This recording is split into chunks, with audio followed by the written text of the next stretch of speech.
হা হা হা হা। এখন থেকে এই নীলমণি আমার। আজকের পর থেকে আমার রাজ্যে আর কোনো কিছুরই অভাব থাকবে না। হা হা হা হা। সব থেকে ধনী আর শক্তিশালী রাজ্য হবে আমার। দাদা, আমি তো শুনেছিলাম এই নীলমণিটা নাকি অনেক অভিশপ্ত। আমার মনে হয় এটার তোমার রাজ্যে রাখা একদম উচিত হবে না, কারণ যে কোনো সময় রাজ্যে বিপদ নেমে আসতে পারে। আমি এটা একদম বিশ্বাস করি না। যদি হতো তাহলে এটা প্রথমেই হতো। এটা আর আমি প্রাসাদ অবধি আনতে পারতাম না। দাদা, তুমি মনে হয় ভুল করছো দাদা। এসব কথা বলতে বলতে হঠাৎ পেঁচার বুকে ব্যথা শুরু হয়ে যায়। পেঁচা ব্যথায় কাতরাতে থাকে। আমি যে আর পারছি না। আমার বুকটা ব্যথায় জর্জরিত হয়ে যাচ্ছে। ভাই, কিছু কর আমার জন্য, কিছু কর। রাজা পেঁচার কিছু করার আগেই পেঁচার মৃত্যু হয়, আর পেঁচা সিংহাসনে লুইয়ে পড়ে। হঠাৎ রাজার এমন মৃত্যুতে পুরো রাজ্য থমকে যায়, কিন্তু কেন এমন মৃত্যু হলো তা কেউই আন্দাজ করতে পারে না। এরপর সবাই মিলে রাজার সৎকার করায়। এরপর কেটে যায় বেশ কিছুদিন। পেঁচার পরবর্তী তার ছেলেকে সেই সিংহাসনে বসায়। তোমরা সবাই শোনো, আমার দাদা মারা গিয়েছে, আর দাদা মারা যাওয়ার ফলে আমাদের রাজ্য ফাঁকা পড়ে গেছে। তাই দাদার উত্তরাধিকার হিসেবে তার ছেলেকে আমি এই রাজ্যের ভার তুলে দিলাম। এবার নতুন রাজা তার যোগ্যতার সাথে রাজ্যের পরিচালনা করবে। জয়, বিরামপুর রাজ্যের নতুন রাজার জয়। সবাই মিলে রাজার জয়ের ধ্বনি দিতে থাকে। আর তখনই নতুন রাজারও তার বাবার মতো বুকে ব্যথা উঠে যায়। আর তা দেখে পুনরায় পুরো রাজ্যের পাখিরা থমকে যায়। সবাই কি করবে তা কিছুই বুঝে উঠতে পারছে না। এরপর সবাই মিলে নতুন রাজার লাশ নিয়ে প্রাসাদের বাহিরে চলে আসে। আমি নিশ্চিত দাদা আর তার ছেলের এই মণির কারণেই মৃত্যু হয়েছে। আমি এই মণি আর এই প্রাসাদেই রাখবো না। এক্ষুনি এটাকে আমি গহীন জঙ্গলে ফেলে দিয়ে আসবো। এই বলে ঈগল নীলমণি নিয়ে জঙ্গলের গভীরে চলে যায়। আর সেখানে থাকা একটি পরিত্যক্ত কুয়োর মধ্যে মণিটা ফেলে দিয়ে ঈগল আবারও প্রাসাদে ফিরে আসে। কিন্তু প্রাসাদে ঢুকতেই তার চোখ পুরো ছানাপড়া হয়ে যায়, কারণ নীলমণি আবারও সে আগের স্থানে ফিরে এসেছে। এটা কি করে সম্ভব? আমি তো এক্ষুনি এটাকে জঙ্গলে ফেলে দিয়ে এলাম। বুঝেছি, এটাকে এত সহজে দূর করতে পারবো না। প্রহরী, প্রহরী! বলেন সেনাপতি মশাই। আমার দাদা আর ভাতিজার পর সিংহাসনে বসার অধিকার আমার আছে, কিন্তু আমি এই সিংহাসনে কিছুতেই বসতে চাচ্ছি না, কারণ আমার দাদা লোভ করেছিল। আর সে হয়তো ভুলে গিয়েছিল যে লোভে পাপ আর পাপে মৃত্যু, আর ভুলে যাওয়ার কারণেই তাদের মৃত্যু হয়েছে। তাই আমি আর এই মৃত্যু বেছে নিতে পারবো না। ঠিক আছে সেনাপতি মশাই, কিন্তু এখন আমরা কি করতে পারি? তোমরা সবাই মিলে এই মণিটাকে নিয়ে দূরে কোথাও পুঁতে রাখো, বা আগুনে জ্বালিয়ে দাও। একে আর আমি কিছুতেই প্রাসাদে রাখতে চাচ্ছি না। ঈগলের কথা মতো প্রহরীরা নীলমণি নিয়ে প্রাসাদ থেকে অনেক দূরে যায়। আর সেখানে গিয়ে লোহার হাতুড় দিয়ে নীলমণি ভাঙার চেষ্টা করে, কিন্তু অনেক চেষ্টার পরেও নীলমণি ভেঙে যায় না, উল্টো লোহার হাতুড়ি ভেঙে যায়। আর তা দেখে প্রহরীরা ভীষণ ভয় পেয়ে যায়। আর সেখানে তারা এক মুহূর্ত দেরি না করে প্রাসাদে ফিরে যায় আর ঈগলকে সব ঘটনা খুলে বলে। এই মণি যদি আমাদের পিছু না ছাড়ে, তাহলে তো দেখছি এই রাজ্যে আমরা কেউ বেঁচে থাকবো না। সবাই দাদার মতো মারা যাব। আমরা এইভাবে মরতে চাই না সেনাপতি মশাই, আপনি কিছু একটা করুন। কি করব কিছুই তো ভেবে পাচ্ছি না। আমি আর এমন কাউকেও দেখতে পাচ্ছি না যে কিনা আমায় একটু সাহায্য করতে পারবে। মহারাজ, পাশের জঙ্গলে এক টুনি নামের এক পাখি আছে, যে কিনা জাদুবিদ্যায় পারদর্শী। আপনি চাইলে তার শরণাপন্ন হতে পারেন। তিনি হয়তো কোনো না কোনো ভাবে আপনার সাহায্য করতে পারে। ঠিক আছে, তবে তাই হোক। ঈগল তার বাহক হাতিকে নিয়ে টুনির বাড়ির উদ্দেশ্যে পাড়ি জমায়। যাক বাবা, এ কি সর্বনাশী কাণ্ড! এখন এই ছাতাটাকে নষ্ট হতে হলো। এখন আমি জাদু করব কি করে? দূর চাই, আর ভালোই লাগে না। বাড়িতে কেউ আছেন? আমি একটু টুনির সাথে দেখা করতাম। জি বলুন, আমি টুনি। আমি অনেক বড় বিপদে পড়ে তোমার কাছে এসেছি। তুমি আমাকে খালি হাতে ফিরিয়ে দিও না। দয়া করে আমায় একটু সাহায্য করো। আচ্ছা ঠিক আছে, কিন্তু কে আপনি আর কিসেরই বা সাহায্য চাচ্ছেন আমার কাছে? আমি হলাম বিরামপুর রাজ্যের সেনাপতি, আর আমাদের রাজ্য। এরপর ঈগল সব ঘটনা টুনিকে খুলে বলে। এই তো তাহলে মহাবিপদ। আচ্ছা ঠিক আছে। আচ্ছা সেনাপতি মশাই, আমি আপনাদের রাজ্যের সমস্যা সমাধানের দায়িত্ব নিলাম। শুনে আমি বড়ই খুশি হলাম।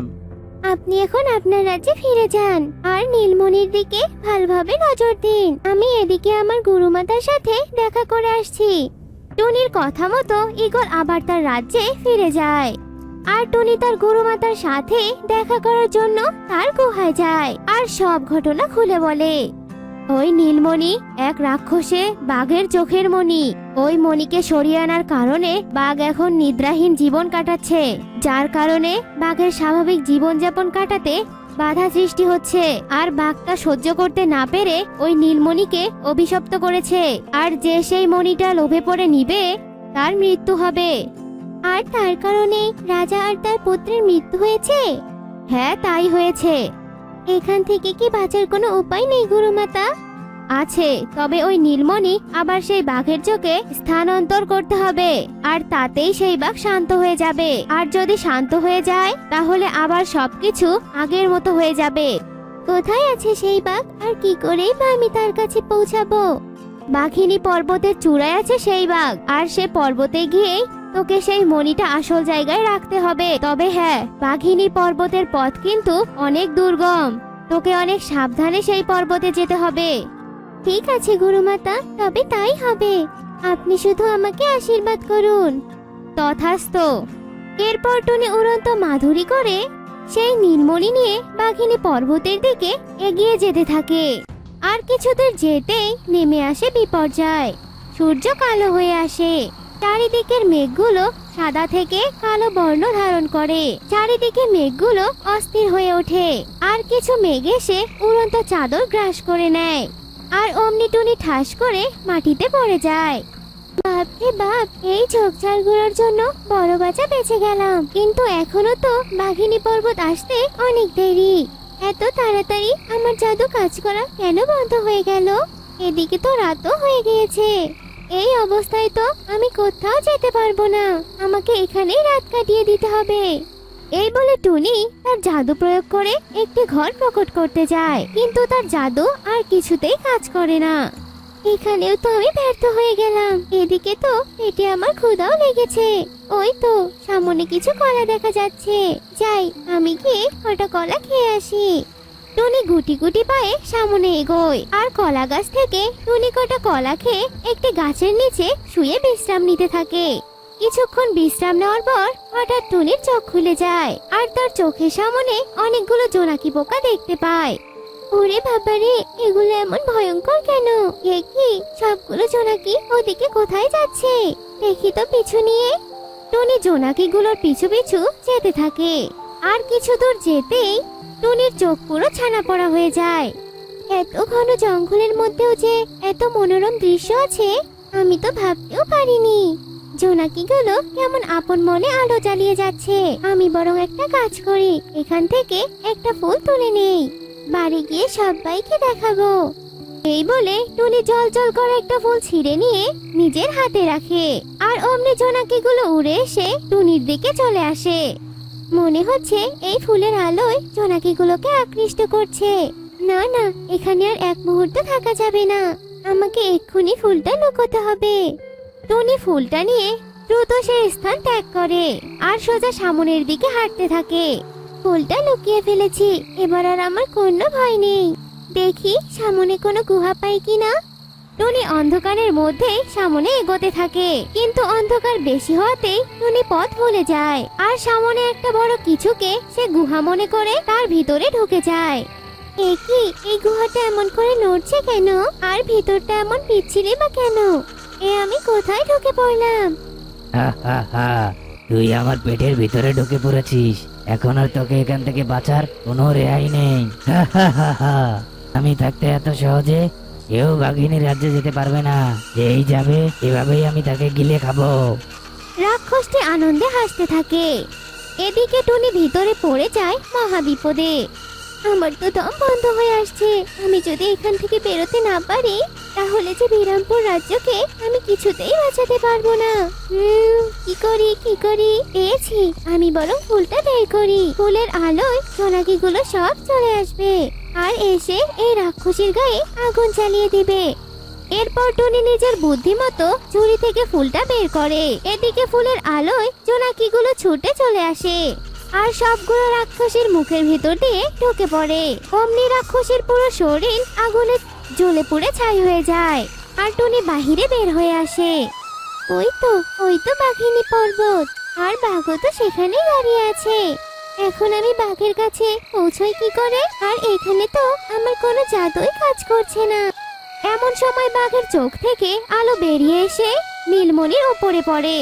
আর ওই মণিটা আলোর সাথে ভেসে ভেসে বাঘের চোখে গিয়ে লাগে।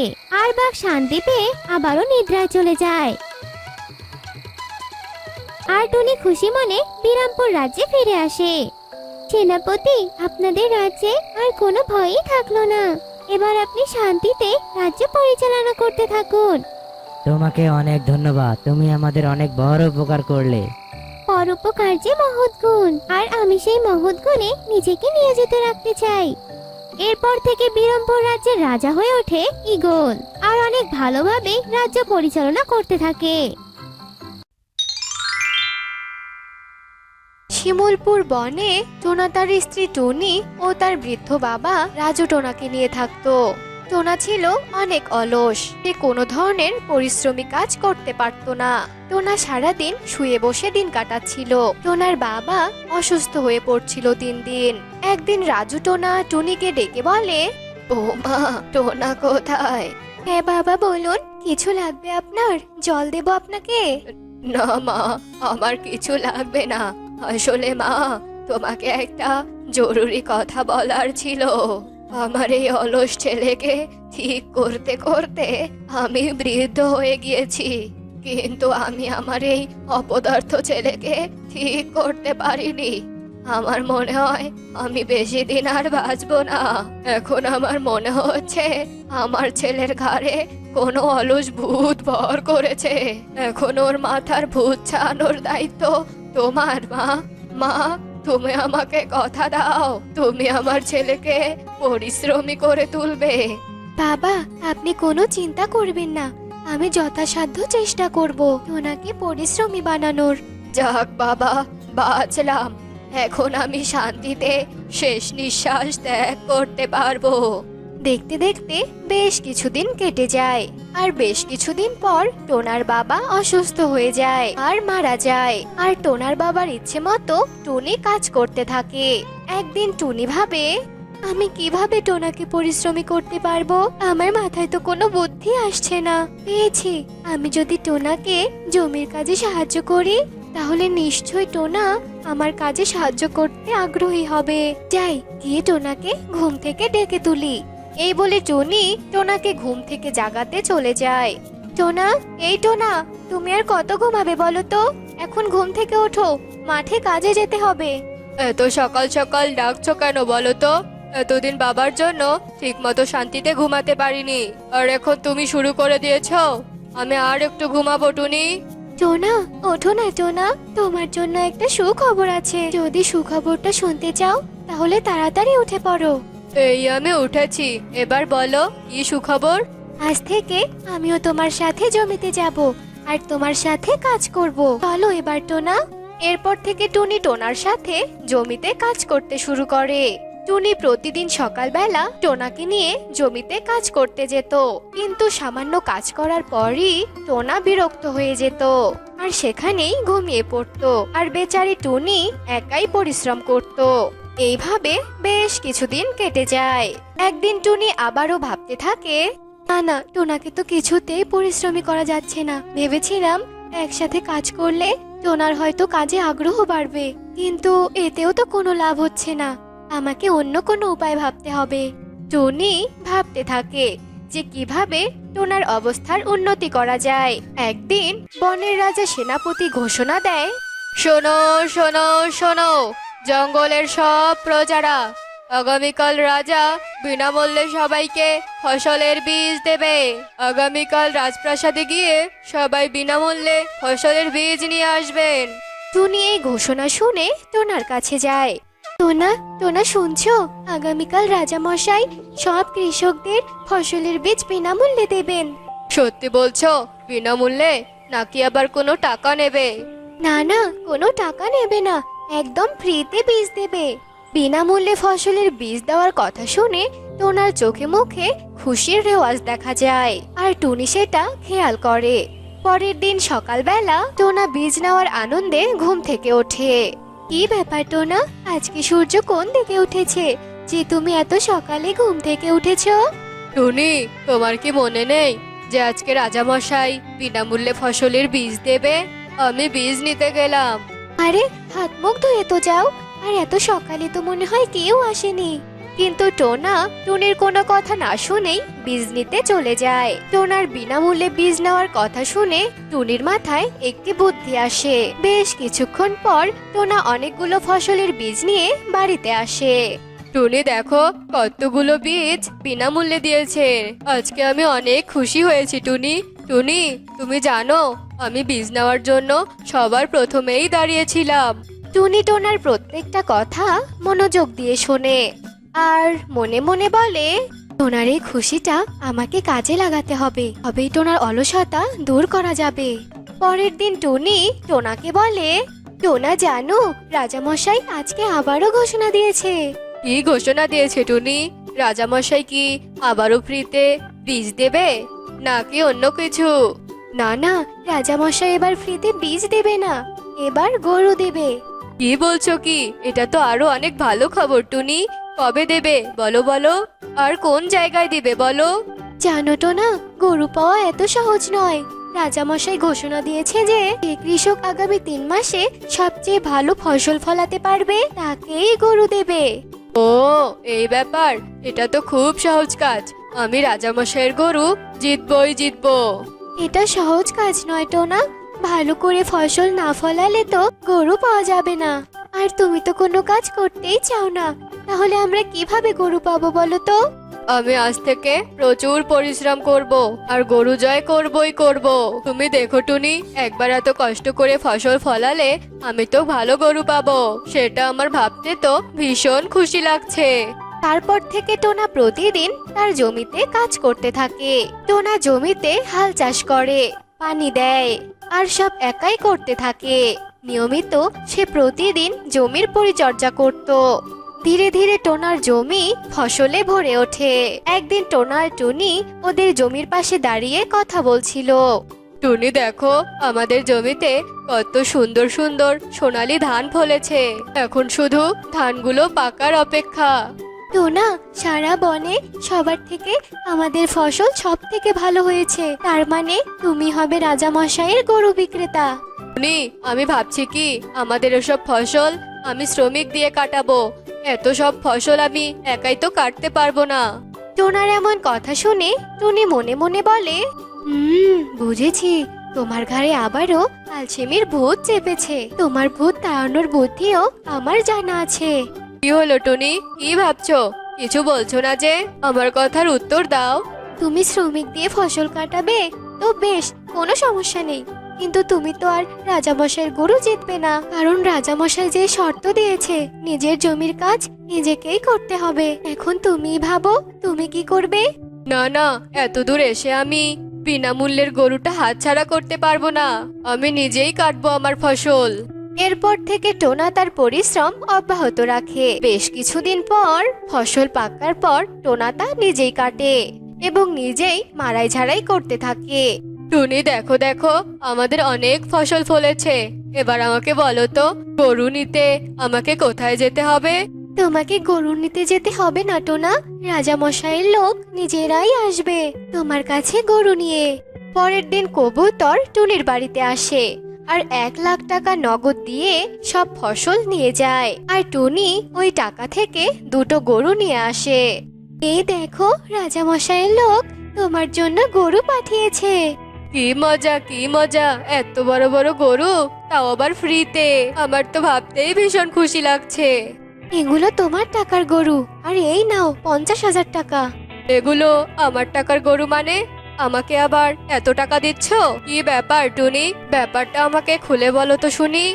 আসলে টোনা, রাজামশাই আমাদেরকে বিনামূল্যে কোনো গরু দিতে চায়নি। এটা আমি বুদ্ধি করে তোমাকে বলেছিলাম যাতে তুমি পরিশ্রমী হও, আর এতগুলো টাকা সব তোমার পরিশ্রমের ফল। এবার বুঝলে তো টোনা, পরিশ্রমের ফল মিষ্টি হয়। টোনা এতগুলো টাকা কখনো দেখেনি, তাই সে টুনির ওপর খুব খুশি হয়। আর বলে, সত্যি টুনি, আমি এটা আগে কখনো বুঝিনি। বাবা সবসময় ঠিকই বলতেন, তুমি খুবই বুদ্ধিমতী। আজ তোমার বুদ্ধির জন্যই আমি এতগুলো টাকা দেখতে পেলাম। এখন থেকে আমি আর কোনো অলসতা করব না। আমি অনেক পরিশ্রমী হব আর অনেক ধনীও হব টুনি। টুনির বুদ্ধিমত্তার কারণে টোনা অলস থেকে পরিশ্রমীতে পরিণত হয় আর ওরা অনেক সুখে শান্তিতে দিন কাটাতে থাকে। বন্ধুরা, বুদ্ধি দিয়ে সবকিছু জয় করা যায়, আর পরিশ্রম সৌভাগ্যের প্রসূতি। পরিশ্রম করলে সুখ আসবেই। আমাদের গল্পটি তোমাদের কাছে কেমন লেগেছে তা কমেন্টে জানাতে ভুলো না কিন্তু। রূপপুর বনে রাজা ঈগল তার রাজকন্যা ইগলিকে নিয়ে তার রাজপ্রাসাদেই বসবাস করত। রাজা ঈগল যেমন সদয়বান ছিল, তেমনি তার কন্যা ইগলিও ছিল সহানুভূতিশীল। যখনই তার ইচ্ছে হতো তখনই রাজপ্রাসাদের বাইরে গিয়ে প্রজাদের সাথে অন্য সব সাধারণ পাখির মতো আচরণ করত। বাবা বাবা, আমি চাই আজকে আমি বাইরে গিয়ে সব গরিব পাখিদের জন্য খাবারের ব্যবস্থা করে দেব। তুমি কি বলো বাবা? আমি তোর ইচ্ছায় মুগ্ধ হয়ে গেলাম রে মা। আমার তো প্রায় বয়সই শেষ, তারপর তো তোকে এই রাজদরবারে বসতে হবে রে মা। আমার পুরো বিশ্বাস আছে তুই এই রাজ্যটা খুব সুন্দরভাবে শাসন করতে পারবি, প্রজাদের সুখে দুঃখে তাদের পাশে থাকতে পারবি। আমাকে আশীর্বাদ করো বাবা, আমি তোমার বিশ্বাসটা যেন রাখতে পারি। আমার আশীর্বাদ সর্বদা তোর মাথার উপরে রয়েছে রে মা। এরপর রাজা প্রজাদের জন্য দুদিনের খাবারের ব্যবস্থা করে দেয়, আর রাজকন্যা নিজের হাতে সেগুলো গরিব অসহায় প্রজাদের বাড়ি বাড়ি গিয়ে নিজ হাতে দিতে থাকে। তখনই সেখানে মুন্নি আর টুনি নামে দুই বোন এসে হাজির হয়। তোমাদের দুজনের ঘরেও বুঝি খাবার নেই? না গো রাজকুমারী, আমরা দু বোন তো শুধু তোমাকে দেখে এসেছি। তোমার কথা অনেক শুনেছি, কিন্তু কখনো নিজের চোখে দেখা হয়নি, তাই আপনাকে দেখে এসেছি। বেশ, এটা তো ভালো কথা। তবে রাজপ্রাসাদে গেলে না কেন? আমরা তো ছোট লোক, নিচু জাত, এজন্য আমাদেরকে কেউ রাজপ্রাসাদের ধারে কাছেও যেতে দেয়নি। বুঝতে পেরেছি, তোমরা দুজন মন খারাপ করো না। তোমরা দুজন এখন থেকে আমার বন্ধু। আজ থেকে তোমরা আমার সাথে আমার রাজপ্রাসাদে থাকবে। রাজকন্যার এমন কথা শুনে টুনি আর মুন্নি আনন্দে কেঁদে ফেলে। এরপর থেকে টুনি আর মুন্নি রাজকন্যার সাথে রাজপ্রাসাদেই থাকতে শুরু করে। এভাবেই বেশ কিছুদিন কেটে যায়। একদিন সন্ধ্যাবেলা রাজকুমারী ইকরি তার দুই বন্ধু টুনি আর মুন্নিকে নিয়ে বাইরের শীতল হাওয়া খাচ্ছিল আর জ্যোৎস্নার আলো উপভোগ করছিল। দেখো তোমরা, কত সুন্দর চাঁদ উঠেছে। এখন যদি চাঁদের দেশে যাওয়া যেত তবে কতই না মজা হতো বলো। হ্যাঁ রাজকুমারী, তবে নিচ থেকে চাঁদটাকে যত সুন্দর দেখাচ্ছে, চাঁদের দেশে গেলে সুন্দরের বিপরীতটাই দেখাবে। এভাবেই তারা গল্প করছিল আর সেদিক দিয়ে উড়ে যাচ্ছিল এক মস্ত জাদুকর। রাজকুমারীকে দেখে তার মনে প্রেমের দোলা দিতে থাকে। রাজকুমারীর চাঁদের দেশে যাওয়ার কথা শুনে জাদুকর নিচে নেমে আসে। সুন্দরী রাজকন্যা, চলো তোমাকে চাঁদের দেশে নিয়ে যাই। কে আপনি? আপনার সাথে আমি কোথাও যাব না। আপনি আমার পথ থেকে সরে দাঁড়ান, আমি প্রাসাদে যাব। এটা তো হয় না সুন্দরী, তোমাকে যে আমার খুব ভালো লেগেছে, তাই তোমাকে নিয়ে আমি সংসার বাঁধবো। আমি যাব না আপনার সাথে, ছেড়ে দিন আমাকে। আমরা থাকতে তুই আমাদের বন্ধুকে কোথাও নিয়ে যেতে পারবি না, শয়তান কোথাকার। এই বলে টুনি আর মুন্নি জাদুকরকে মারতে যায়। ঠিক তখনই জাদুকর জাদু করে টুনি আর মুন্নিকে ধাক্কা দিয়ে মাটিতে ফেলে দেয়। এরপর জাদুকর রাজকুমারীকে নিয়ে চাঁদের দেশে চলে যায়। চাঁদের দেশে চাঁদের বুড়ি বসে চরকায় সুতো কাটছিল। জাদুকরকে দেখে চাঁদের বুড়ি থমকে যায়। কে রে তুই? আর এই মেয়েটাকে তুই এভাবে ধরে এনেছিস কেন? সে তোমাকে শুনতে হবে না, এ আমার শিকার, তাই আমি ওকে ধরে নিয়ে এসেছি। আমি বেঁচে থাকতে মেয়েটার তুই কোনো ক্ষতি করতে পারবি না। এই বুড়ি, বেশি কথা বললে তোকে এখানেই শেষ করে দেব। কি, তুই আমার বাড়িতে এসে আমাকেই হুমকি দিচ্ছিস? দাঁড়া, তোকে দেখাচ্ছি মজা। এই বলে চাঁদের বুড়ি তার জাদু প্রকট করতে থাকে জাদুকরের উপর, কিন্তু তার জাদুতে জাদুকরের কিচ্ছু হয় না। তোর এই সামান্য জাদু আমার কিচ্ছু করতে পারবে না রে বুড়ি, কিচ্ছু করতে পারবে না। এই নে, এবার তুই এই খাঁচায় বন্দি হয়ে থাক। এই বলে জাদুকর চাঁদের বুড়িকে খাঁচায় বন্দি করে সেখান থেকে চলে যায়। আমাকে ছেড়ে দিন বলছি। আমি আমার প্রাসাদে ফিরে যাব, আমি আমার বাবার কাছে যাব। আপনি আমাকে দয়া করে ছেড়ে দিন। আমি তোমাকে কেন দয়া করব বলো? তুমি তো আমার বউ হবে, আমি তোমার সাথে সংসার করব, আমি তোমাকে খুব ভালোবাসি। আপনার মতো শয়তানকে আমি কোনোদিন স্বামী হিসেবে মেনে নেব না। কি বললি তুই? আমি শয়তান? আচ্ছা ঠিক আছে, আমি তোকে এবার এই শয়তানের শয়তানি দেখাবো। এরপর জাদুকর জাদু দিয়ে চাঁদের দেশে একটা ঘর বানায়। এখন থেকে তুই এই ঘরে বন্দি হয়ে থাকবি, যতদিন না তুই আমার কথায় রাজি হবি ততদিন পর্যন্ত তোকে এখানেই থাকতে হবে। এই বলে জাদুকর রাজকন্যাকে বন্দি করে রাখে। এদিকে রাজামশাই তো মেয়ের চিন্তায় দিশেহারা। তোমরা কেউ আমার মেয়েকে ফিরিয়ে দাও। যে চাঁদের দেশে গিয়ে আমার মেয়েকে ফিরিয়ে আনতে পারবে আমি তাকে পুরস্কৃত করব।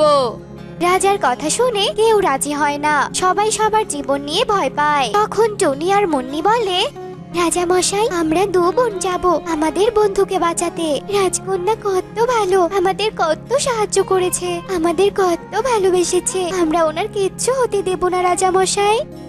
তোরা যদি পারিস তবে তো ভালোই হয়, তোরা এক্ষুনি ফিরিয়ে দে আমার মেয়েকে। এরপর টুনি আর মুন্নি চাঁদের দেশে যাওয়ার জন্য বেরিয়ে পড়ে, কিন্তু কিভাবে যাবে তারা কিছুই বুঝতে পারে না। এদিকে চাঁদের বুড়ি, আমার দেশে এত বড় অঘটন আমি কিছুতেই হতে দিতে পারি না, কিন্তু আমি তো খাঁচায় বন্দি, আমি তো কোনোভাবেই কিচ্ছু করতে পারবো না। তার চেয়ে ভালো হয় আমি আমার অন্তর্দৃষ্টি দিয়ে পৃথিবীতে এমন কাউকে খুঁজি যে কিনা সৎ আর রাজকুমারীর খুব কাছে আর খুব সাহসী। এরপর চাঁদের বুড়ি তার অন্তর্দৃষ্টি দিয়ে সৎ কাউকে খুঁজতে থাকে। খুঁজতে খুঁজতে চাঁদের বুড়ি টুনি আর মুন্নিকে দেখতে পায়। ওই তো পেয়ে গেছি, ওরা তো রাজকন্যাকেই খুঁজছে, ওদেরকে আমি এক্ষুনি চাঁদের দেশে নিয়ে আসি। এরপর চাঁদের বুড়ি মেঘের ভেলা পাঠায় টুনি আর মুন্নির কাছে। এই ভেলাগুলো কোথা থেকে আসলো? দেখে তো মনে হচ্ছে চাঁদের দেশের ভেলা। কেউ হয়তো আমাদেরকে আড়াল থেকে সাহায্য করতে চাইছে। চল মুন্নি, আমরা এক্ষুনি ভেলায় চড়ে বসি। এরপর টুনি আর মুন্নি মেঘের ভেলায় চড়ে বসে। এরপর ভেলায় বসে তারা চাঁদের বুড়ির কাছে যায়। তোরা এসেছিস বাছা, আগে আমাকে মুক্ত কর দেখি, এরপর আমি তোদের সবটা বলে দিচ্ছি। এরপর টুনি আর মুন্নি মিলে চাঁদের বুড়িকে মুক্ত করে দেয়। তোরা দুজন খালি হাতে ওই শয়তান জাদুকরকে ধ্বংস করতে পারবি না। এই নে মন্ত্রপুত জল, এই জল জাদুকরের উপর ছিটিয়ে দিলে এখান থেকে শুভ শক্তির উদয় হবে, আর তখনই জাদুকরের সব শক্তি নষ্ট হয়ে যাবে আর সেখানে সে পুড়ে ছাই হয়ে যাবে। আচ্ছা ঠিক আছে বুড়িমা। এরপর টুনি আর মুন্নি জাদুকরের বানানো ঘরের সামনে যায়। তারপর তারা দুজন ঘরের ভেতরে ঢুকে জাদুকরের উপরে মন্ত্রপুত জল ছিটিয়ে দেয়। আমার পুরো শরীর জ্বলে যাচ্ছে, এ তোরা কি করলি? জাদুকর, এটা তোর পাপের শাস্তি। এরপর সেখানে চাঁদের বুড়ি হাজির হয় আর হাসতে হাসতে বলে, অশুভ শক্তি কোনো দিন জয় লাভ করেনি, আজও পারবে না। তোর আর কোনো শক্তি কাজে লাগবে না রে জাদুকর, তুই হলি সাধারণ একটা পাখি, একটু পরেই পাখিটাও হয়তো আর থাকবি না, পুড়ে ছাই হয়ে যাবি, এই চাঁদের দেশে মিশে যাবি তুই। এরপর জাদুকর পুড়ে ছাই হয়ে যায়। টুনি, মুন্নি, আজ তোমরা দুজন না থাকলে হয়তো আমি আর পৃথিবীতে ফিরতেই পারতাম না। এসব কথা তোরা পৃথিবীতে গিয়ে বলিস, এখানে থাকাটা তোদের জন্য নিরাপদ নয়, তোরা এখন ফিরে যা। এরপর রাজকন্যা টুনি আর মুন্নি চাঁদের বুড়িকে বিদায় জানিয়ে মেঘের ভেলায় করে রাজপ্রাসাদে চলে যায়। মেয়েকে দেখে রাজা ইগল খুশিতে চোখের জল ফেলতে থাকে। এরপর থেকে তারা সুখে শান্তিতে দিন কাটাতে শুরু করে।